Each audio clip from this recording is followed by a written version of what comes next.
the next thing we're going to do, let's get this stove going here, is we're going to talk about making a coffee seared steak. Now on that paper it may be listed as Java.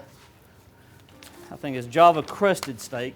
East Tennessee, it's coffee seared, okay? What happened here is me and my wife went last year on our anniversary to Asheville. And we was going to this restaurant and we was looking for it, had in the GPS, and we found it. And I wasn't dressed as nice as I am today. And people was coming out the door in three-piece suits. And I looked at her and I go, I don't think they're going to let us in. This is a little highfalutin for us country folk. So we got to looking around, and there was a Five Guys hamburger place there, and we looked behind it and there's this little restaurant. To this day, don't remember the name of it, do I? But we went in, we had the most fabulous times. Great restaurant, and what we did is when I got in there, I ordered this coffee seared steak. I think they called it Jamaica something else, or Java something else.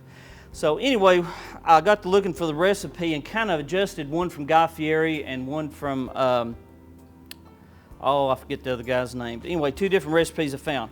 But the biggest misconception people has about this is it with the coffee in it, and that's what this is a dark roast coffee, that it's going to have some kind of gritty taste. That's everybody's worry about it. But you'll see as it bakes up and it crusts up, the coffee kind of melts together with everything else and just makes sort of like a crust on the steak.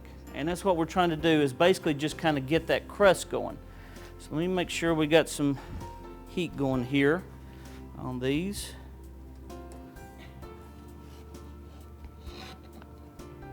Make sure they're on. Okay, so get. And what I like to do is not just a little olive oil in there, but I'll tell you a little secret since you come, is right in to put a little butter in there with the olive oil. Okay? Can't go wrong with butter. It's like bacon, right? Can't go wrong with that. All right, then we're going to dump our coffee in. You can see the amount of ingredients there. Once again, brown sugar.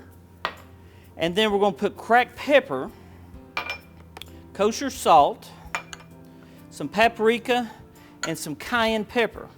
Okay, we're going to put all that together, and what that's going to do is form the basis of a crust. And then at the very last, there's two different ways you can do it. You can use this liquid minced garlic. I found it kind of gums up a little bit, and I found this back there, Leslie. So we're going to add this granulated garlic. It does a little bit better instead of that. Just a little bit. Doesn't take much. Okay. So, no vampires tonight, right, in the audience? I hope not. Okay, none till next Tuesday. Yeah.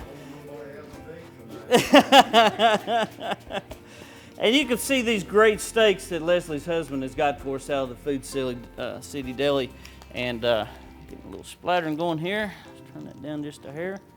We want to get these a little hot before. We want to get that olive oil and that butter kind of melted together. Okay. And we want to get this mixed up real well. So I usually just take a fork and keep stirring. The hard part is kind of breaking up the brown sugar.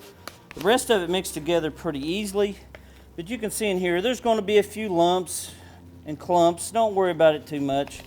But you can see as it mixes together, it's kind of a brownish once again, sort of like your baked beans. That's why I think it goes well with them.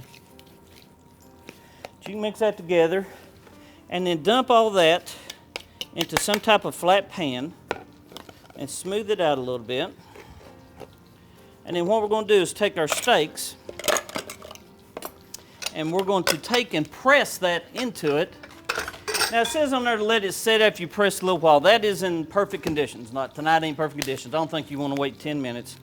So what we're going to do though is just take this steak and we're going to sit in there and we're going to spoon this other over it. And kind of work with one time and take your fork and just basically press that all in it as best you can. Okay? And you can see all that right there.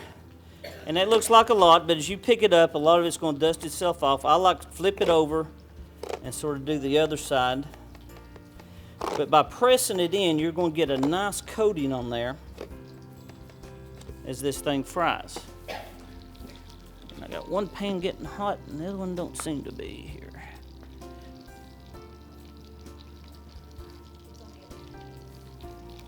Okay, that one's doing good. We'll see how that's going. So we take those basically and press it. But me and my wife really liked that restaurant down there. We we sat there and watched the games, didn't we? It was such an unusual restaurant. It had a guy that was there folk singing, and he was tolerable. If you like that kind of old type hippie kind of stuff. And but what was real funny was there was several guys there, and there's one guy, you know, from the 70s there, had his shirt buttoned down to here and the chains, and he come out, hey, how you doing? You know, and so we was just sitting back, and we've been married 27 years, so we just sitting back watching the show, wasn't we? It was a great time. And you got, I think it was a filet mignon with crab meat or something on it. And one of these days, I'll find out and let Leslie know what that restaurant was. But it was great, and it is there in Asheville. And we spent the weekend, went to Biltmore. I don't know how you've been there, but it's just a great place to go and walk around. And it just fits me so well because I love the horticultural stuff. And we was down in the gardens. Everybody else been to Biltmore. We was down in the gardens, and then I tell Valerie what one tree is, and I tell her, next thing I know, everybody there is like, well, what's this, what's this, what's this? We was planning on just walking through and going on. We was there 30, 45 minutes before I could get away from everybody. Because I just happened to know what most of the trees and shrubs and flowers were. And so we did that. So you can see those have got a coating on it, and what we're going to do, we're going to get those in this pan right here. Turn it up just a little bit more. And sometimes you'll get a little splattering, but that's fine. And you really don't want to do more than 2 per pan. And sometimes even that, like those, these are such nice steaks, even that is kind of pressing the limit. But we'll get these others here made up. Has anybody got any question about this that they'd like to ask while I'm going through on these?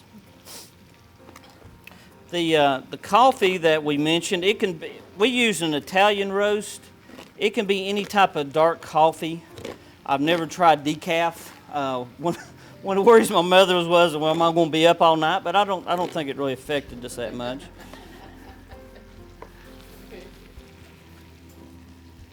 I think that one's starting to get warm now. You can sort of smell all that that's coming together in the pan. And what you're trying to do is not really so much cook them in the pan, because what I've got is these frying pans. As you can see, I got these on these. To where after we get them seared and get the crust, we put them in the oven, and you can get it to whatever doneness. You know, some people like them medium rare. If you like them rare, they're basically at that point once these come out of the pan. But you put them in there about 10 to 15 minutes, you'll get a medium rare, a little bit longer for medium. And you can reuse this. That's another reason I like to use the dry granulated garlic if possible, because then you can reuse this mixture.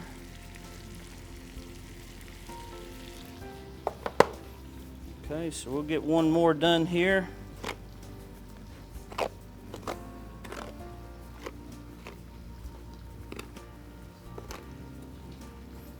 Just press that on, and you try to press it on the sides. I ain't so worried about the sides because it's not getting the heat, and it tends to just kind of fall off in the pan.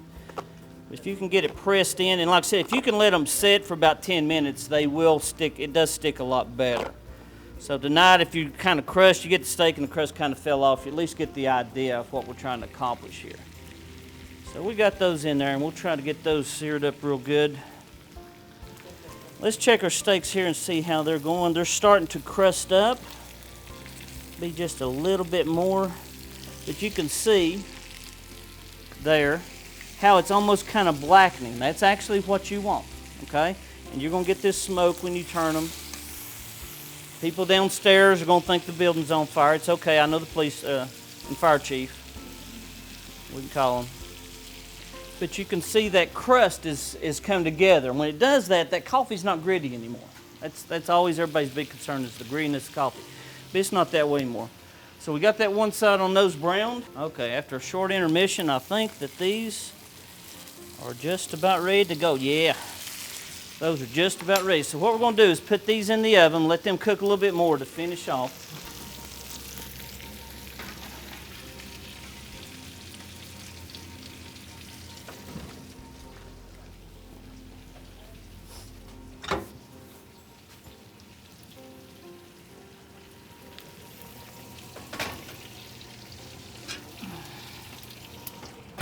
And like I said, I don't like mine about medium rare. We're going to set this timer a little bit. Y'all let me know when it goes off.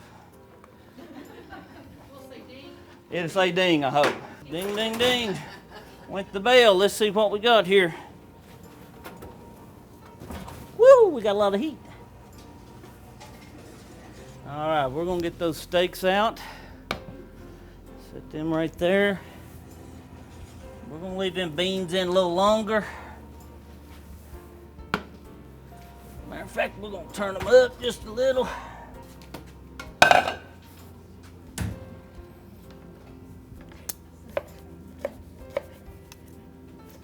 You can see we got that sort of a pinkish, it's not quite medium rare, maybe just a kind of a medium.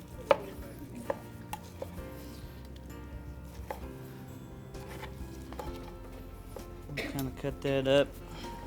That way everybody can kind of give them a nice piece of that. There's a lot of people here, we should have had more steak.